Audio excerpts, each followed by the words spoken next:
All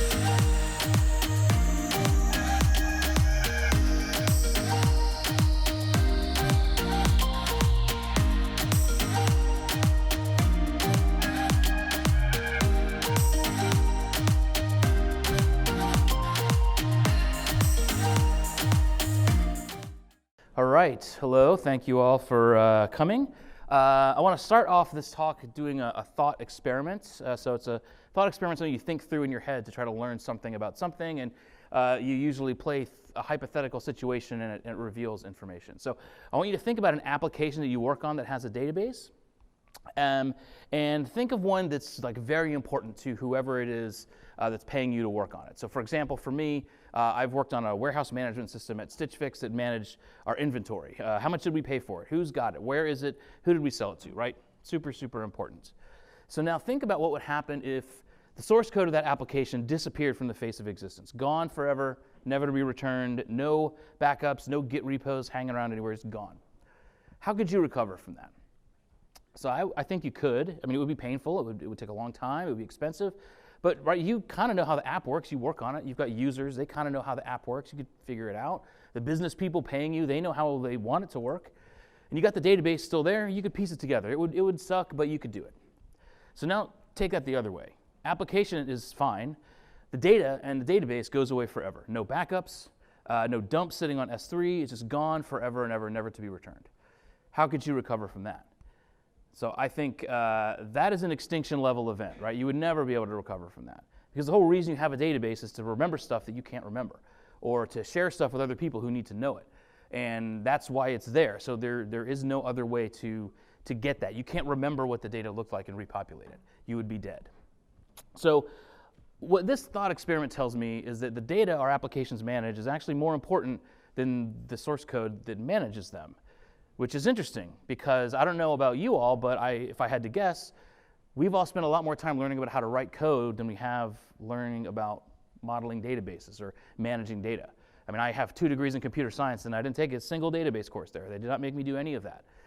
So that's what I'm going to try to start closing that gap on today. So my name's Dave Copeland, or DaveTron5000 on Twitter.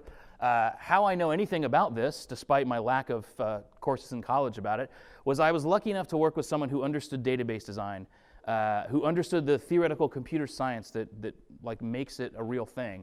And he was very persnickety about having our databases modeled properly. And so he explained what that was, why that was important, because we worked on a database that was very terribly modeled, and he gave me the language to say like why it was so bad. And then I've since read books and papers about this to understand the theoretical computer science that underpins what we're going to talk about. And if I do a good job here, you won't have to worry about any of that, because it is very hard to understand. So hopefully we can sort of start to feel more confident about how to do that. Also, as a side note, while I have your attention, I'm the co-author of Agile Web Development with Rails 6, which just came out in beta today. If you're new to Rails and you want a book to learn Rails, this is a very good one. This is a discount code for getting some money off. I will tweet it later, so don't worry about that. Cool. Okay, so first, what is a database? So a lot of things in life are databases, right? Redis is a database, your file system's a database, Excel is a database. But these aren't the kind of databases we're talking about. We're talking about the kind of database that your application probably uses, and that's called an OLTP. That stands for Online Transaction Processing. And I had a whole bunch of slides to explain what that meant, but I'm just going to cut to the end because it's not super important. What it really means is that the OLTP is a source of truth.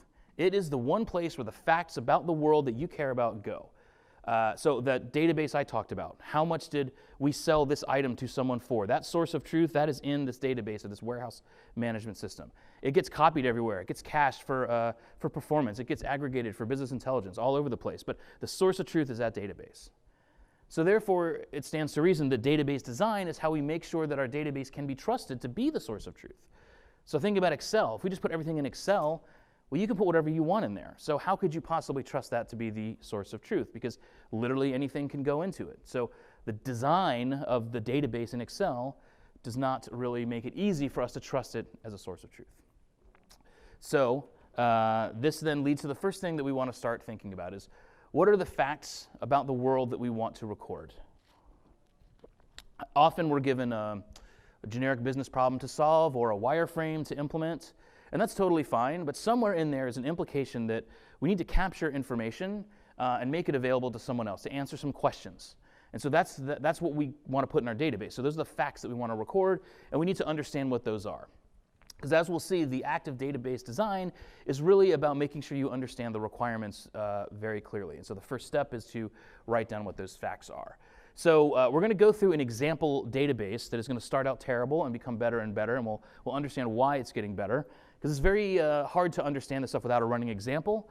So I've chosen a domain that I think everyone is very intimately familiar with, which is, of course, professional wrestling. So we're going to make an application about professional wrestling and store data about professional wrestling. So here are the facts that we want to know about the world. So a wrestler might have a finishing move, right, that they use to complete a match, right? They want to win a match with their finishing move. We want a database of that. Who's using what?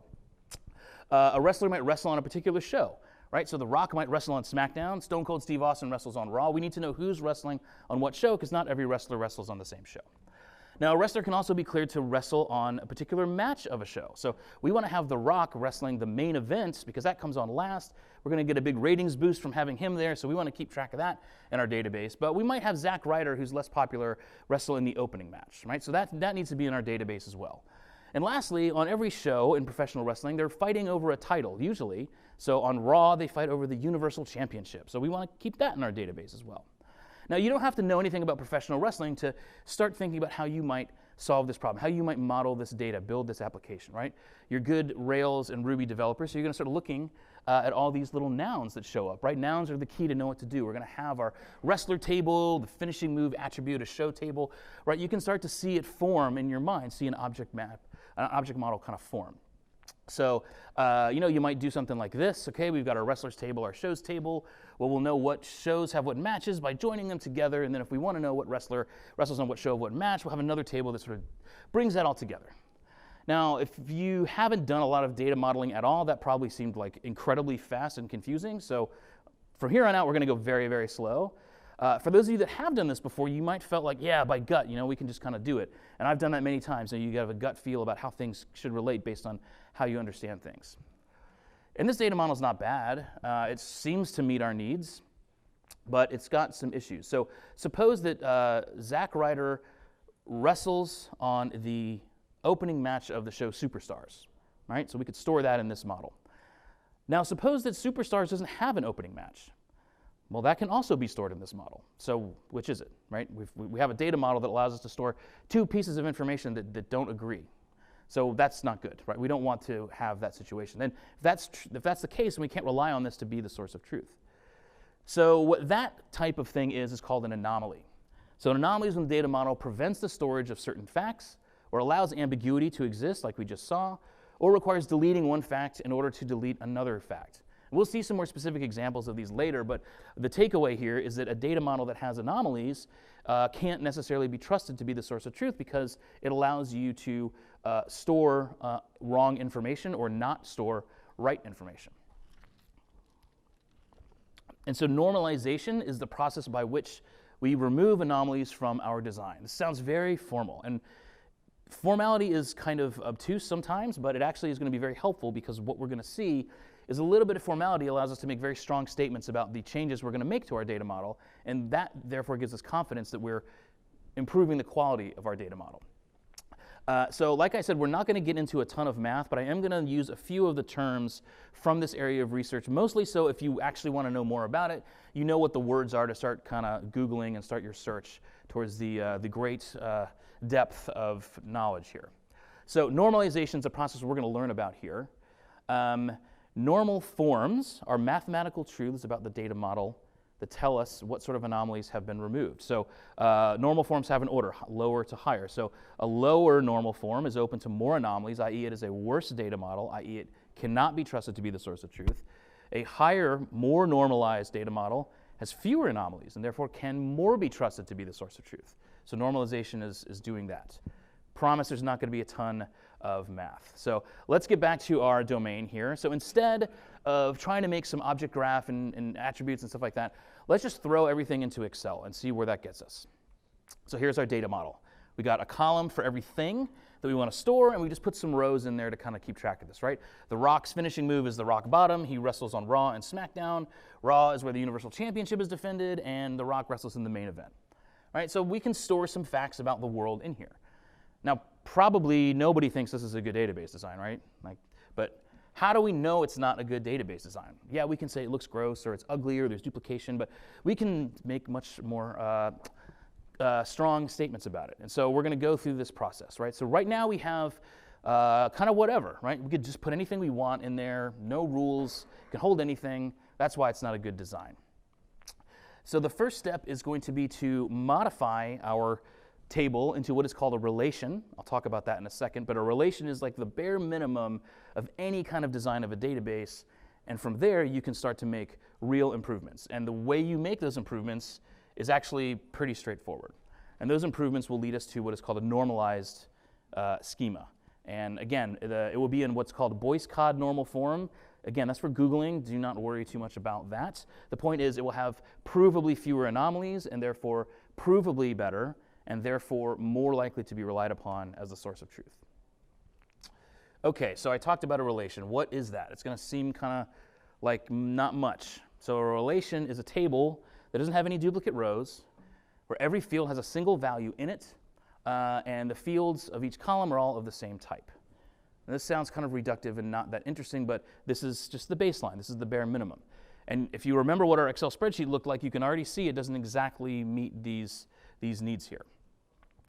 So before we see what our database looks like as a relation, I want to talk about types, because I did mention that, right? They all have to be in the same type. And a type isn't like category theory, Haskell level specificity, right? This is a design. So you just need to kind of think about it a little bit, right?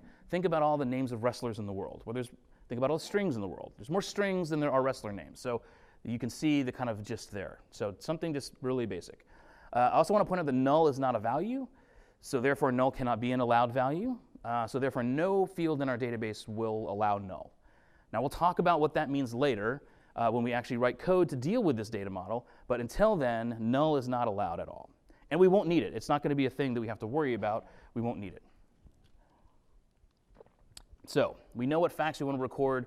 We want to get them in some form of some tables that we can call a relation. So here's our Excel spreadsheet. We can see some problems, right? The universal title, that's not the right type. It should be universal championship, so that's a problem. 2 values there, right? We want single values, not 2. Same deal there. So how can we resolve this? Well, we can fix the universal title, change that to universal championship, and then we can just duplicate every single row in here so that we don't have multiple rows or multiple values, right? So same data, right? So we see the Rock is in there twice because he's on 2 shows. So that's why there's 2 rows there. But this is a relation. So there's no duplicate rows. Every field has a single value. And everything has the same type, right? You don't see the Rock in the finishing moves column. You don't see SmackDown in the title column. It all kind of makes sense. And it's not good, right? It's not great. It's still open to anomalies, but it's at least a base that we can start to say definitive things about. Right? And so this is what's called first normal form. Now, it is open to anomalies, as we said, right? So, right, Kenny Omega is a wrestler. He doesn't work for WWE, but he does have a finishing move. We'd like to store that in our database. Our database should do that, but it can't because he's not on a show that defends a title or a match. If we were to remove The Rock and Kevin Owens, we would also lose the knowledge that Raw is where the Universal Championship is defended. So that's not good. If Stone Cold Steve Austin changes his finisher to the $1 Million Dream, well, we have to remember to do it in 2 places, otherwise it's confusing as to what his finisher is. So these are all the kind of anomalies that our data model allows that we are going to now eliminate. But because we've actually gone to the process of taking whatever to a relation, we can now actually use a well-defined process to do it. That process requires that we capture the business rules in a certain way, and it's very, very lightly formalized, like very lightly formalized. We need to capture it in terms of 2 things that I'll talk about, functional dependencies and keys. And so if we can write the business rules down in terms of these 2 things, we can literally execute an algorithm to improve the design of our database. So let's talk about these 2 things separate. We'll put them together. Hopefully it'll make sense. So a functional dependency is when the value of one column unambiguously implies the value of another column based on the business rules. So what does implies mean? So look at an example, right? A wrestler has a finishing move. If I want to know the finishing move of a wrestler, all I need to know is the wrestler. Therefore, wrestler implies finishing move. Same with show and title. So things that are not functional dependencies. A show can have more than one match, so therefore there's not a functional dependency there, because if I have the name of a show, I can't necessarily get a single match. I might get 0, I might get 1, I might get 2, I might get 5. So there's not a functional dependency there. Also note that functional dependencies don't necessarily go the other way. Right? We saw in our example data that multiple wrestlers can use the same finishing move. So therefore, finishing move doesn't imply wrestler. If I have stunner, well, I don't know what wrestler uses that, because there's multiple wrestlers that could use that. And again, this depends on the business rules. What if we decided in our world of wrestling no two wrestlers could use the same finishing move? Well, if that were true, then there would be a functional dependency. So you can see how this is about capturing the business rules. And so the way that you do this is you write them down in this format, and then you talk to your business partner, like, is this correct? Is it true that if I know the wrestler, I can know the finishing move? And you can talk through, and it's a way to capture what the actual requirements are. So I also want to point out there's a difference between the data itself satisfying the functional dependencies and the data model doing it. So this database, this data model is an Excel spreadsheet, more or less, and the data that we have in there right now does satisfy the functional dependencies. But that's not that important. The data model is what needs to sort of adhere to this, because this data model allows us to do this. Now the data does not satisfy the functional dependencies, right? So as a statement of our design, right, a design in which we can execute a query based on a wrestler and get an ambiguous result back about what their finishing move is open to anomalies, because by the business rules, we should not get an ambiguous result if we query for a finishing move based on just the wrestler's name. So hold on to that for a second. Now let's talk about keys, and then we'll bring it all together, and I hope it will all make sense. So you've probably heard of keys before, primary keys, IDs, things like that. Foreign keys, right? So what we're talking about now, a key is simply a set of columns that uniquely identifies a row. Said another way, no more than one row in our database can have the same set of values for those keys. There can be many keys in a relation based on whatever the business rules happen to be. The business rules say what forms of duplication are and are not allowed. Pointing out that all columns of a table do form a key, because remember, a relation is no duplicate rows, so therefore all of the columns of that table are a key. But the business rules reveal the other keys, and that's what you have to do. So according to our business rules, a wrestler cannot wrestle the same match on the same show more than once. Even in wrestling, that would not make sense. So therefore, wrestler, show, and match is a key. There should be no more than one row on our table where wrestler, show, and match is duplicated. If I have a wrestler and a show and a match, I can get an unambiguous answer from our database. That's what a key means. And so you have to find out what those keys are, and you have to do that by asking questions of the people that want you to build this application to verify, yes, that is true. No wrestler can wrestle the same match on the same show more than once. They will tell you that, and then you will then determine that that is a key. Okay, so the data satisfies this key. In terms of the data model satisfying the key, we simply just need to indicate what the key is. So you can see the little key icon there. We'll see how to make sure that gets enforced in the database a little bit later, but for the purposes of modeling, you just sort of need to state this is a key. So now you got functional dependencies and you got keys. Now we can bring them together.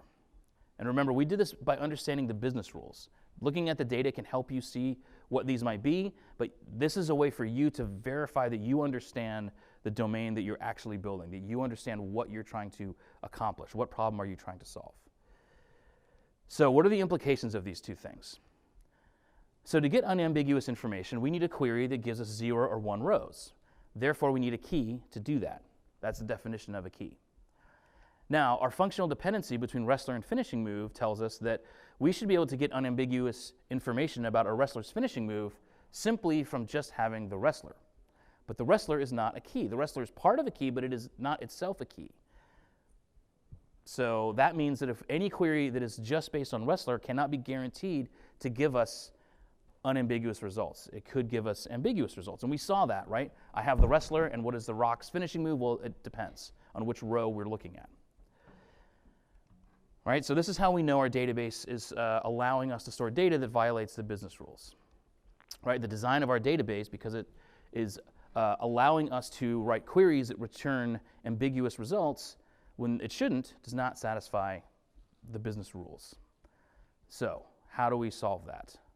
So this was all the hard part for you doing design, understanding and capturing and looking at the requirements. To fix this, right, what do we need? Well, if we had a table and wrestler was the key of that table, and that table also had the finishing move of that wrestler in it, then therefore we could query that table to get an unambiguous result. Therefore, the functional dependency would be satisfied if that were the case. So let's make that table. Let's just create a table that has that and see what happens. So we'll make a table that has the left side of our functional dependency, which is wrestler. That's going to be the key of this table. We're going to populate the other fields of this table with the right side of the functional dependency, which is finishing move. Now, because we have this, we don't actually need the finishing move column in the original table, so we'll just remove it. If we want to connect everything up together, we can. So if we put our data back into these two tables now, it's starting to look a little bit better. And if we want to connect everything, right, the wrestlers' names match on both tables. So that's how we can join them together. And we could even join them together to create the original table as a view if we wanted to, right? We can recreate exactly what we had now. And if we repeat this process with show and title, which works exactly the same way in this case, that starts to look more like a data model that we might have come up with by our gut instinct, right? We've got, there's no duplication, it's looking pretty good. So let's kind of talk a little formally though, right? We can see where the keys are. Now if we put the functional dependencies on top, we can see that all of the functional dependencies are dependent on a key, meaning we can get unambiguous information out of our database, which we couldn't before, right? By definition, we can't have the rock in the finishing moves table more than once. And so therefore, if we want to know his finishing move, we query that table and it will definitely tell us. That's cool. What we just did is underpinned by a ton of theoretical computer science and math. So this isn't just me showing you a thing you could do. This is like an actual algorithm proven by math to do what we just did. So we just turned our original relation into what is called Boyce-Codd normal form. And what that means is that our data model has no anomalies based on our functional dependencies, meaning based on our understanding of the business rules, our model does not allow us to put data in that violates those business rules. And that is not like a gut feeling. That is provable. Like that is, you can't like say that's not true. That is 100% true. The math proves that we did that. And now that we have this structure, right, all of that data that we wanted to insert or delete or change that we couldn't before, now we can, right? We can see Kenny Omega is in our finishing moves table even though he doesn't work for WWE. We can store that fact now. We couldn't before. We can change the Rock's finisher to the people's elbow and we won't worry about changing it in multiple places. Like we can do that in a way that is safe and reliable. We can add Ricochet, who has no finishing move, but he wrestles on Raw. We couldn't store that before. Now we can. So now our data model, based on our understanding of the business rules, can store everything we need it to store. So what we just did was we executed Heath's theorem. Again, this is a thing you can Google if you want to know more, but the takeaway is that Heath's theorem proves that what we just did actually does remove anomalies. It actually does make the data model better, provably, objectively, and that we didn't lose any data.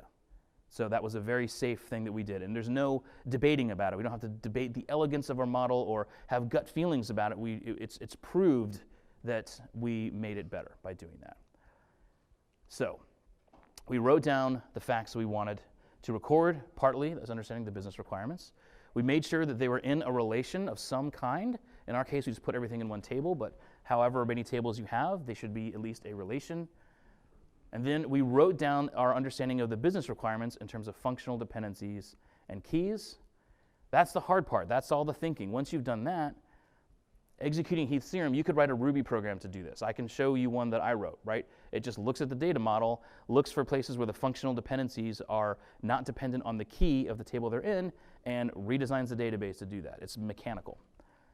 Which is not my intuition when I was really first learning about this. It seemed like this fourth part was the thinking. What are my tables going to look like? But that's actually not it. It's more, what are the business rules? Okay, so this is kind of all theoretical, right? We didn't see a field called ID I said the words primary key, but we didn't really talk about what that meant. And if you've done anything with Rails, this is probably the only thing you've heard of, right? There's definitely IDs, and that thing is called the primary key. Where is all that? And what is that doing? So let's talk about that. So a primary key is really just the key that we all agree to use most of the time, right? There's nothing particularly special about it. And in our case, right, wrestler, show, and match, that is the primary key. That's the main key of that first relation that we were looking at. That's how we get information out of that table. And you'll notice that that's based on the data itself. So that's called a business key or a natural key because it naturally arises from the data. And that's why it's so important to identify, because it captures the fact that you understand the business domain by understanding what data can and cannot be duplicated. And people also understand that, right? The users understand this stuff because, right, it's capturing business rules. But you can imagine a problem. What if we wanted to change the rock's name? Well, we're using his name as a way to cross-reference all the tables together. So we have to change it in many different places. And even if they tell us they're not going to let wrestlers ever change their names, well, that's not going to stick. They're eventually going to change their minds, and then our database is going to be really screwed up. It could be impossible to fix things if we're using the actual data itself to cross-reference in other tables. So to get around this, and this is what Rails does, we create what's called a synthetic key or a surrogate key. Surrogate, it stands in for the business key. It stands in for the natural key. And the idea here is that this synthetic or surrogate key is just a made-up value, right? In Rails, it's 1, 2, 3, 4, 5, 6. It has no meaning at all. So we can use that to connect all of our tables and cross-reference them. And then no matter what happens to the actual data, well, our linkages between tables are safe because those values have no meaning at all.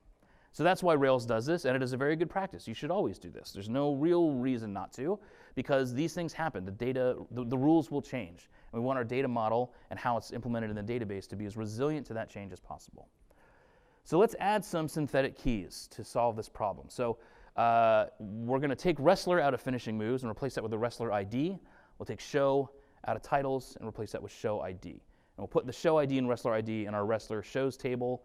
Right, every wrestler has an ID, every show has an ID, so that should sort things out, right? And here's a good example of a table that has multiple keys. So let's insert some data into our database. So this data satisfies all the keys, satisfies all the known functional dependencies, but clearly something is wrong, right? I mean, the rock shouldn't have multiple IDs. An ID should uniquely identify a wrestler. You could say an ID implies wrestler, right? So that's a functional dependency that we failed to identify. So wrestler ID implies wrestler. Show ID implies show. So now that we understand these functional dependencies, we can see we have functional dependencies that are dependent on part of a key, not the entire key. So therefore our database is flawed. This is why our database allowed that weird data to be inserted into it after we added these fields. Okay, the hard part is done. Now we know how to fix this. Fixing this doesn't require nearly as much thought as it did to get to this part where we can fix it. Right, we make two new tables that have as their key wrestler ID and show ID. We move wrestler and show into their respective tables. We remove them from the wrestler shows table, and now we're back where we started, free of all the anomalies based on the functional dependencies that we understand. Provably, right? There's no way you can say otherwise unless we missed a functional dependency. Now, if we throw our other tables back in here to get a whole view of the data model as it stands now, this looks pretty reasonable. This looks like what we might have come up with. It looks kind of, if you squint, similar to this thing. This is what we had first. But this we can make definitive statements about. No one can tell us that it's open to anomalies based on our understanding of the business rules. No one can tell us this is bad. We can say exactly what this does and doesn't do. We can't say anything about this. And so that's kind of the power in taking a little time to write out what the business rules are and use those to drive your database design. Okay, so we're still kind of in theoretical land though. So how do you take this and actually use this in your Rails app, right? If you're used to doing bin Rails G migration or Rails DB migrate, what you're doing is manipulating what's called the physical model, the actual tables in the actual database. What we've been talking about is the logical model. And so everything we've talked about, your business partners, whoever you're working with, they should be able to understand that model. They don't necessarily need to understand the physical model, but they should be able to understand the logical one. So that's why we've omitted a bunch of specifics about the database. But now let's talk about those, because it is important. Right, so the same way as you look at a wireframe as the design and the actual Rails views as the implementation, well, what we just did is the design of our database. And so now we need to talk about the implementation. right? That's what the physical database is. And so there's three concerns. You want to make sure that your physical database enforces all of the keys, not just the primary key that Rails creates for you. You want it to enforce all of the associations between the tables. And you want to do some association or some enforcement of the types of data that go into your database. So the first two are relatively straightforward. To enforce keys, you make a unique index like this. So this basically says there can be no 2 rows in the wrestlers table where the name is the same. This tells the database to refuse to allow that data in there. So this enforces that key. You can enforce a key across multiple fields like this. So this says that no row should have the same value for wrestler ID, show ID, and match, and the database, again, will enforce this for you. Associations can be enforced using foreign key constraints. So for whatever reason, Rails doesn't do this by default, and there's really no reason not to do this. So in context here, what this foreign key concept says is that if I insert into the show titles table a value where the show doesn't actually exist in the shows table, then the database will refuse to insert it because that would be a dangling reference. We don't know what it means. And it also means that if I deleted a show that a show titles was referring to, it won't let me delete that show because that would make our database inconsistent. So you always want this. You want to rely on the database to get out things like this. These things are easy to do because you've understood them from your model. You just need to kind of type them in your migration files. Types are a little harder and maybe impossible. Right? Think about the allowed values for wrestler name. Well, there's kind of a lot. There could be an infinite number, but there's certainly fewer wrestler names than there are strings. So, something has to happen here. Now, we talked about null, and we'll talk about it again, but we definitely know that null is not the name of a wrestler. Maybe a wrestler could be named the string null, but not null. So we can tell the database, don't let null be inserted. That's pretty easy. You should probably do that on most of your fields. But it gets a little bit more subtle, right? So these 3 strings, these are different strings, but they're all the same name, right? They all say The Rock, essentially. So do we want to deal with that? What about this? Certainly no wrestler's name is like a bunch of spaces. I mean, maybe there'll be a tag team called a bunch of spaces, but it wouldn't be a bunch of ASCII space characters. So this is certainly not the name of a wrestler. So you have to think through the trade-offs here. How bad is it? How likely is it that bad data is going to get into the system in the first place? And if it does, how bad is it? If it's very likely and very bad, well, you need to do a lot to make sure that doesn't happen. But if it's not likely or maybe not a big deal, maybe you don't need to overcomplicate your life. So as an example of things you can do, so this tells Postgres to make a case-insensitive unique index. So if we insert The Rock and then we later insert The Rock in all capitals, this will prevent that from happening. We could also use a thing called check constraints that's very, very powerful. So this tells Postgres, before you insert a wrestler's name, trim the white space from either end, and if the result is the empty string, then do not allow that to be inserted. So this would handle our wrestler whose name is like 8 spaces in a row.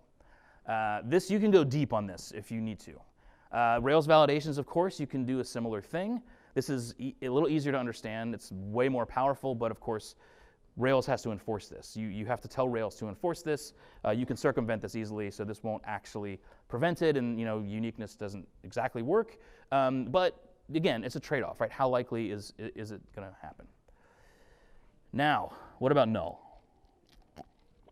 So null is still not a value, right? That's by definition. But when we write Ruby or Rails code, nil is a value. Nil is a thing that shows up. Like, we kind of have to deal with it. There's no easy way to avoid it. So let's see kind of how that plays. So if we were to continue making our physical database match exactly our logical model, we'd make this finishing moves table that has the name of the move, null, false, and it references a wrestler. And that's fine, that will work. And now remember Ricochet, who has no finishing move, so he just wouldn't have an entry in this table at all. But what would it look like in our code, right? We can't do this because if wrestler is Ricochet, then finishing move is null, we get a null pointer exception. So we can use this lonely operator thing. You're going to litter your code with all that. That kind of sucks, so maybe you wrap it up in some method to kind of save yourself from that. I mean, there's really no way to avoid the nil here. There's no way real way around it. And that matters, right? That matters to how you're actually creating the physical database. So if we don't need to know anything else about a finishing move other than its name, maybe we'll just put it on the wrestlers table and not make a separate table, and we'll allow it to be null. And we'll be nice and explain what null means, even though it might seem obvious.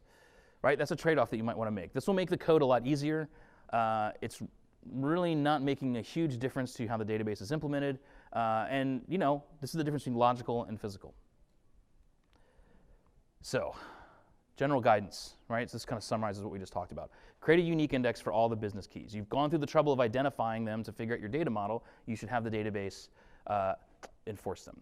Always use foreign key constraints. I do not know why Rails doesn't do this by default. You should totally do this by default. There's really no reason not to, and every reason to. Default to not null, right? Null is not a value, so you should default to it, understanding that you might need to make a trade-off where you might allow it, like we just saw. And if you do that, do it knowingly. Do it with a good reason, and write that reason out in a comment. And lastly, when you're thinking about types, right, you have to do that trade-off. And if you're using a powerful database like Postgres, you have a ton of tools available to really enforce at the data level what the allowed values can be. So if that's super important, then do that. If it's not important, that's fine. Don't do that. Like, don't overcomplicate your life. So, in conclusion, I hope all this made sense. I really did. This took a lot of reading to figure out how to explain. So I really hope it's sunk in even a little bit. And not to make it even worse, but of course, Boyce Codd normal form that we talked about, it's not perfect. Your data model could still be open to other anomalies that are very complicated to explain, but nevertheless exist. But Boyce Codd normal form, what we just did, if you do what we just did always, and your data models are always like that, you're in really, really good shape. Like, that's excellent. So that's a good thing to aim for. When you're editing the model, when you have to make changes to the database, change the model and see what that change implies to the implementation. You saw what happened when we added those ID fields. It wasn't obvious at first, but we actually created a real problem in our database that we were able to get rid of by sticking around in the model before we got into it. And again, I've said the word business rules, the phrase business rules about 1,000 times, but that's what this is about. This is about you understanding the business rules, you understanding what problem you're trying to solve and how you're solving it, and only when you have that understanding, start modeling your data. Because, right, remember the thought experiment, right? The data is more important than your app in almost every case, so treat it that way. So that is what I got for you. Thank you.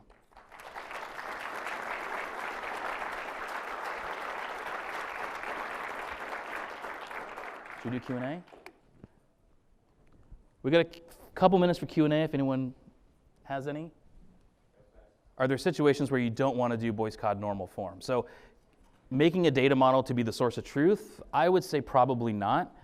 A way you might not want to do that is if you have a separate database that you've sort of what they call denormalized for quick access. So you might copy the data into a form that doesn't require so much joining, but you always have that data somewhere that is kind of fully normalized. So I have a blog post and many opinions on this, and I'll try to sum it up. My opinion is that Rails validations are for helping users not screw up, and database constraints are for keeping the data clean.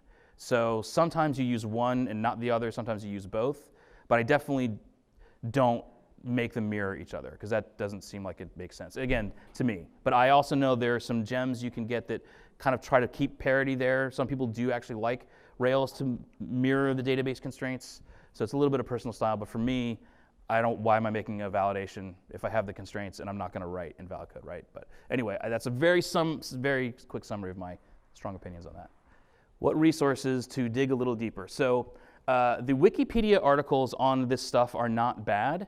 I read a book, I'm going to have to dig up the name of it now, but it basically explains this in one level more. But I think the Wikipedia articles are actually pretty good, and they walk you through this stuff with maybe a better example than professional wrestling, or a worse example, depending on your thoughts. But yeah, that's a good place to go. And those will have links to some of the literature and other books on it from there.